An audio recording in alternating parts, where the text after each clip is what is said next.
Bienvenidos un día más al espacio en Harmony. Hace unas horas escribí en el blog Canto de Realidad un artículo que titulé El canon de la dualidad frente a la conciencia primordial, que es el tema de hoy.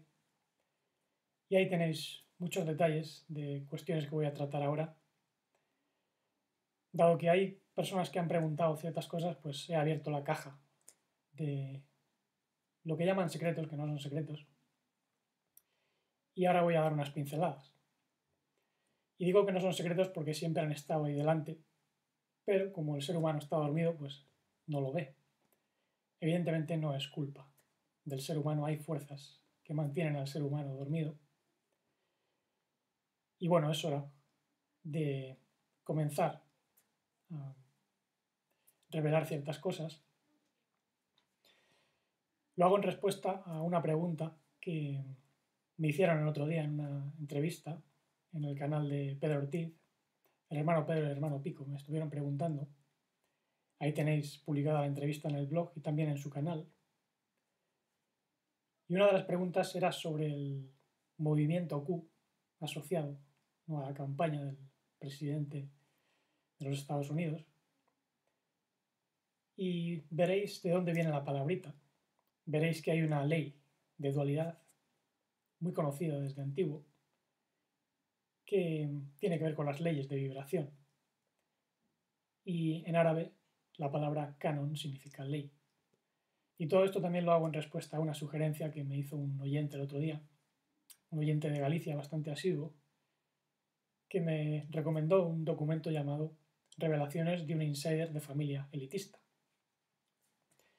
Bueno, leí el documento, al principio con algo de escepticismo, pero me di cuenta de que el que respondía a las preguntas pues tenía conocimientos, por lo menos de masonería, tal como vengo entendiendo ese lenguaje que utilizan. Y sí, muchas de las cosas que dices son ciertas. Ahora veremos de dónde viene todo eso. Porque evidentemente aquí en la Tierra hay familias elitistas que representan a dos bandos, el bando de luz y el bando de oscuridad, pero todo obedece a un canon de luz y oscuridad, lo que llaman Matrix o mundo manifiesto, el mundo de los opuestos, dualidad, que está gobernado por Afrodita y tantos otros aspectos inteligentes de la realidad computacional. Ahora, para entender esto de manera clara, sugiero que diferenciemos entre el verbo existencial o la lógica de la existencia y el logos o lógica esencial, que es nuestro ser auténtico, la conciencia plena, que trasciende todos los opuestos, pero que puede convivir armoniosamente con los opuestos sin ser engañada por el movimiento fluctuante de la dualidad, que es nada más y nada menos que la ley de vibración electromagnética. Hay una vibración que no es electromagnética, lo podemos llamar el magnetismo de nuestro ser, el magnetismo del corazón pleno, la luz magnética primordial. En la India hablaban de la vibración nirguna, la que no tiene gunas, que son los tres estados de la existencia, que son sattva, rajas y tama, el equilibrio, la agitación y la inercia. Eso es lo que se conoce como ley de tres. En la existencia vemos un polo positivo, un polo negativo y un polo neutro. En las olas electromagnéticas o en las olas del mar vemos una cresta, una ola y luego momentos de calma, ¿no?, en el mar. Sin embargo, hay un estado que los trasciende y esa es la unidad. Y nosotros debemos sentir esa unidad dentro para poder comprender el movimiento de los opuestos. En todos los planos. Está el plano celeste, el plano terrestre, está nuestro cuerpo, están las vibraciones de la naturaleza y nosotros debemos contemplar todo eso, comprendiendo qué está ocurriendo, sin ser parte de la dualidad. Nosotros no tenemos siquiera que salirnos de la Matrix, como proponen algunos. Salirse de la Matrix es ser parte de la Matrix, porque eso es tratar de escapar, cuando la verdadera conciencia no tiene que escapar, porque es plena. Al final daré unas claves para comprender esto más a fondo. Pero el otro día, una amiga, una anciana que ya tiene ya más de 90 años, me escribió un email que me inspiró bastante. Solemos escribirnos bastante a menudo, desde hace ya muchos años. Y ella me dijo que las hojas en otoño parecen comunicar la cercanía de su muerte, cambiando de color. Y se preguntaba si esos tonos rojizos, amarillentos y anaranjados son parte de una metáfora universal. Y esa pregunta encendió algo dentro de mí. Es muy hermosa y además, evidentemente, es una metáfora que tiene que ver con el lenguaje de la luz.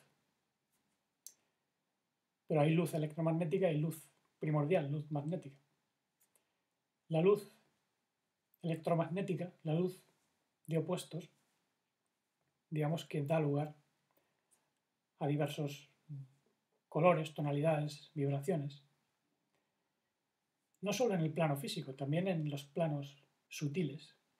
Como ya he dicho en otras ocasiones, cuanto mayor es la densidad de vibración de la luz, más sutil es la materia, por decirlo así, pero cuanto más lentas son las vibraciones de energía, pues más densa es la materia.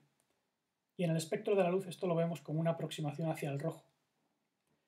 Por eso las vibraciones más densas son más hacia el rojo.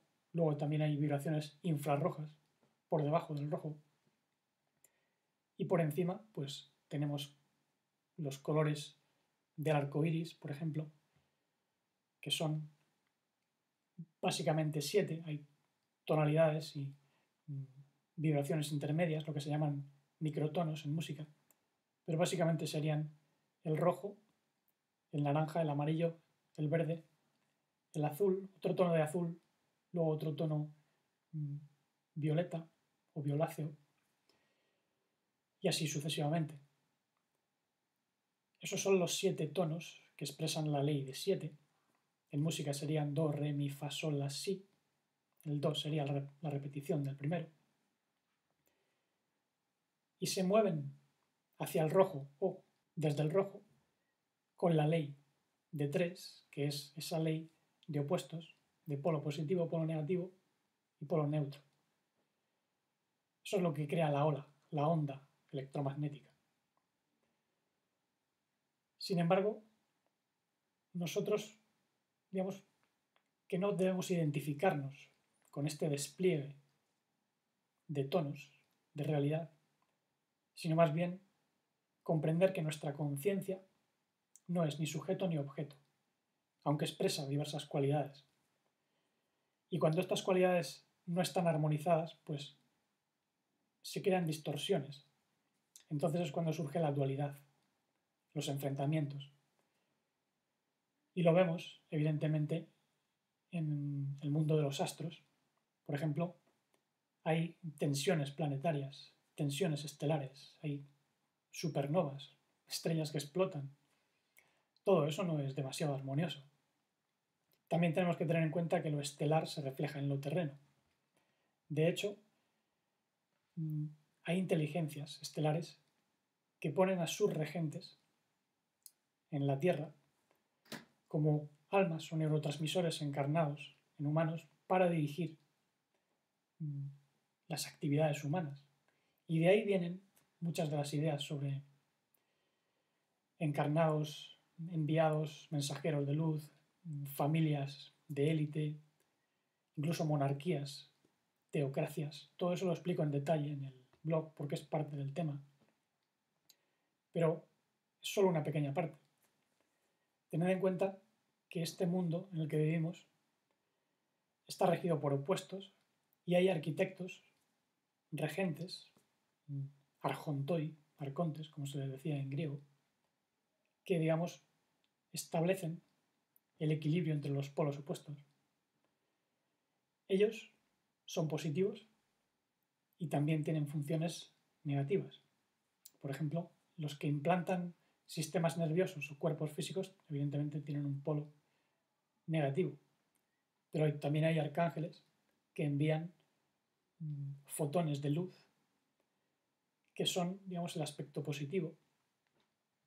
También envían almas con un gran desarrollo, almas de luz. Y como veréis ahí en el artículo, para esto se utilizaban códigos. Por ejemplo, Yud He Vav He Elohim en la escritura hebrea se pronuncia de dos modos. Esto lo descubrí estudiando las leyes de la vibración. Puede haber más modos, pero digamos que hay dos pronunciaciones fundamentales que se conocían desde la antigüedad, están en todas las culturas. Una es Yahweh o Yahweh o Yah, que se asocia a la luna. Y luego había otra que era Yehu, que se asocia al sol. De esto ya hablé, ¿no?, en un vídeo demostrando que hay una extroversión e introversión. Pero bueno, ahí tenéis los detalles. En cualquier caso, la verdadera expresión del Yud He Vav He es inefable, porque hace referencia al gran ser, al gran yo soy, que es un no soy, porque no dice yo soy, sino que simplemente contempla y es contemplado al mismo tiempo sin ser sujeto ni objeto, abarcando y transformando, sin formar parte del engaño.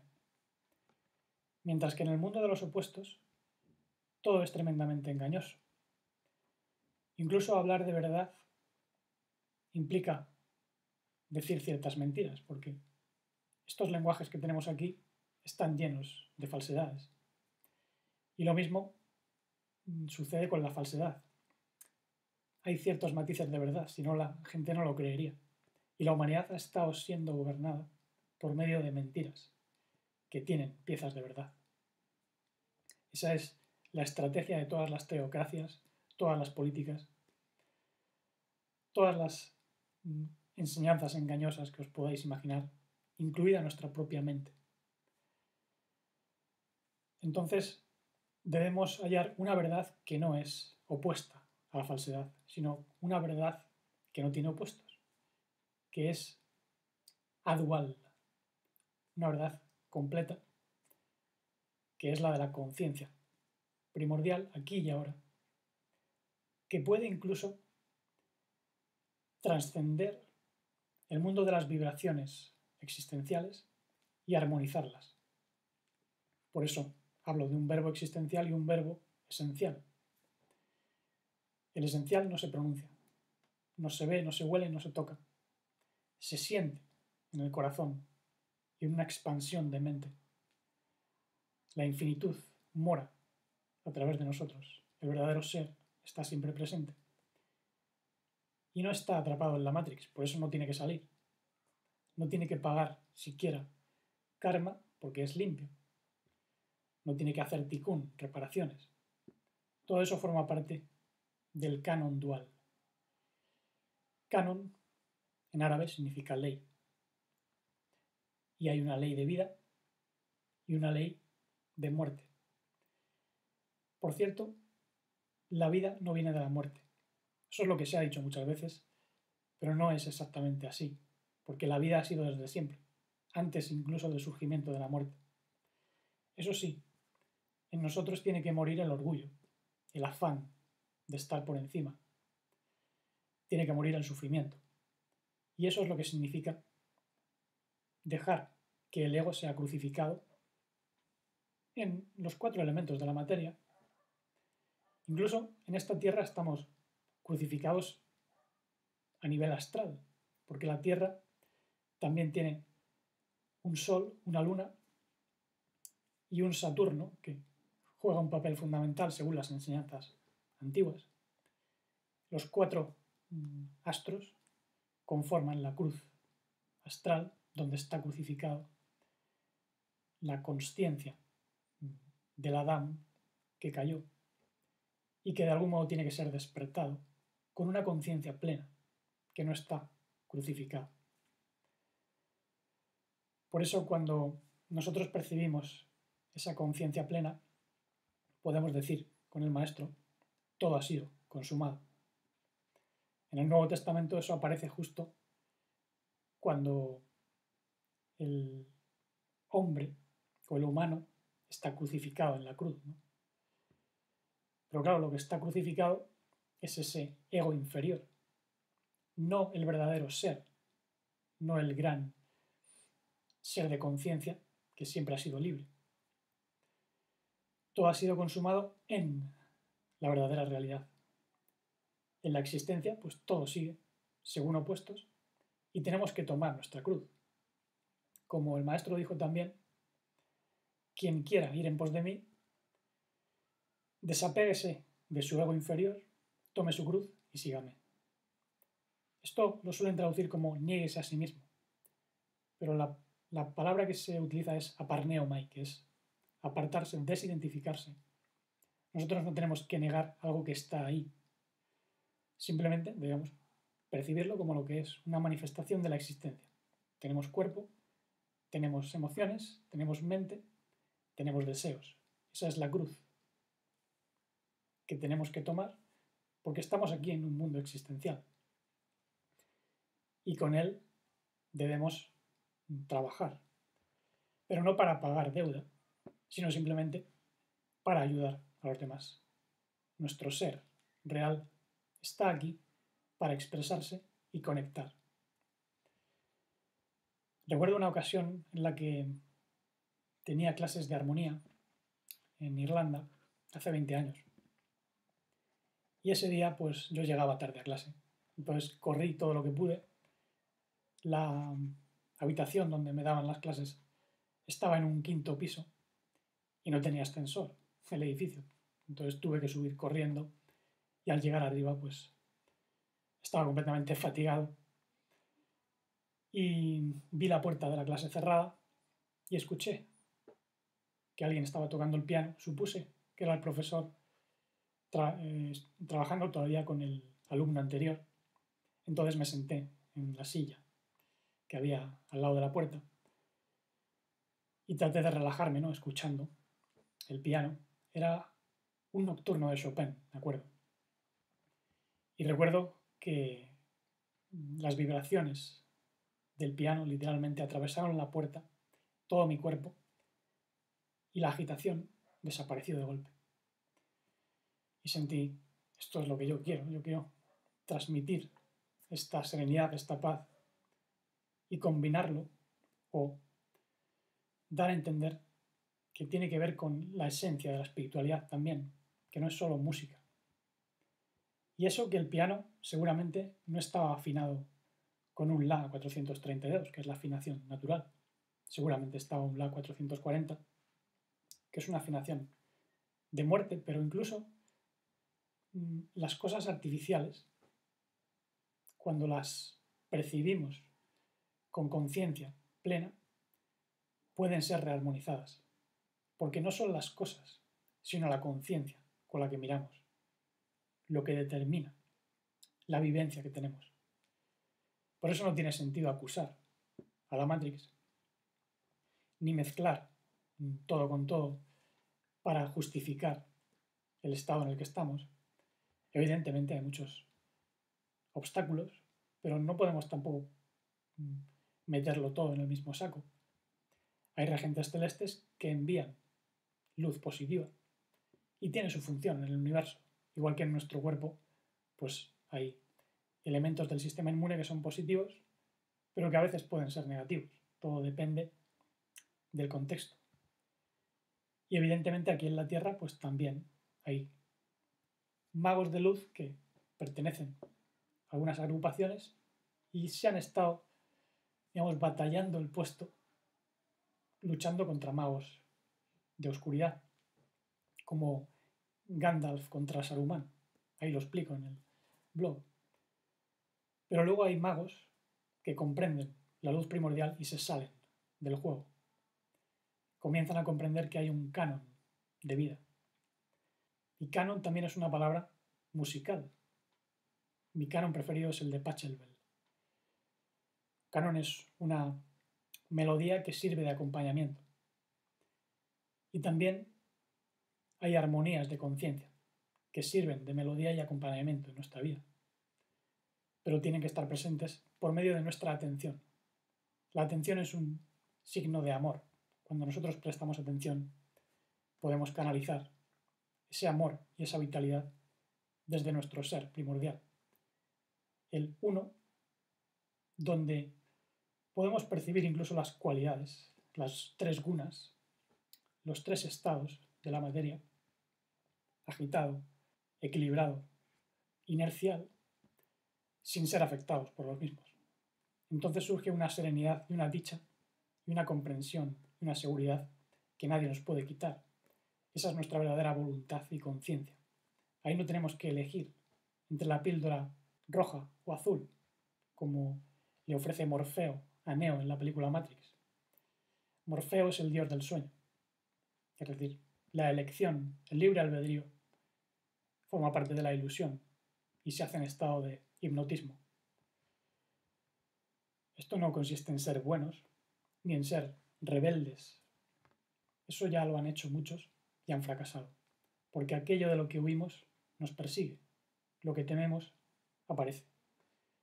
Por tanto, vamos a descansar en esa conciencia primordial en la que somos plenamente el logos o la inteligencia y propósito del ser primordial.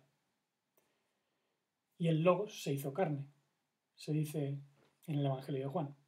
En el origen era el logos primordial y el logos se hizo carne. Ese logos, ese verbo esencial, se hizo carne porque no teme a la carne. Puede estar en un mundo de oscuridad sin ser afectado por la oscuridad. Esto no tiene nada que ver con luchar, no tiene nada que ver con salirnos de una Matrix y mucho menos acusar. Hay evidentemente inteligencias oscuras que viven en el inframundo de la Tierra y que tienen sus corporaciones, sus regentes, y tienen que ver mucho con el tráfico energético lunar. Pero no nos debe preocupar siempre y cuando pongamos a cada cual en su lugar y no juguemos al juego de la Matrix. No hay que enfrentar el sol a la luna, sino iluminar la luna con el sol e ir más allá de ambos. Pero bueno, recordar que todo esto son palabras y que el verdadero ser se vive en el silencio, porque como dijo un sabio, del verdadero Tao no se puede hablar. El verdadero orden, la verdadera ley o el verdadero canon es la armonía silenciosa en nosotros mismos. Y como no quiero hacer esto mucho más largo, ahí tenéis los links. Recordad que dejé un artículo con muchos más detalles.